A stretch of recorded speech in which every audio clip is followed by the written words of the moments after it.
عید قربان آمد و در مکه حج اکبر است.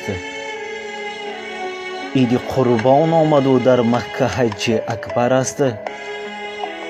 دوستان را تبریک نمودن سنتی پیغمبر است.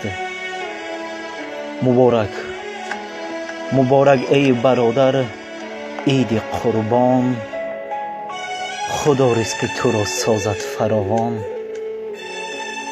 بر پیکر عالم وجود جان آمد، صد شکر خدا که امتحان به پایان آمد.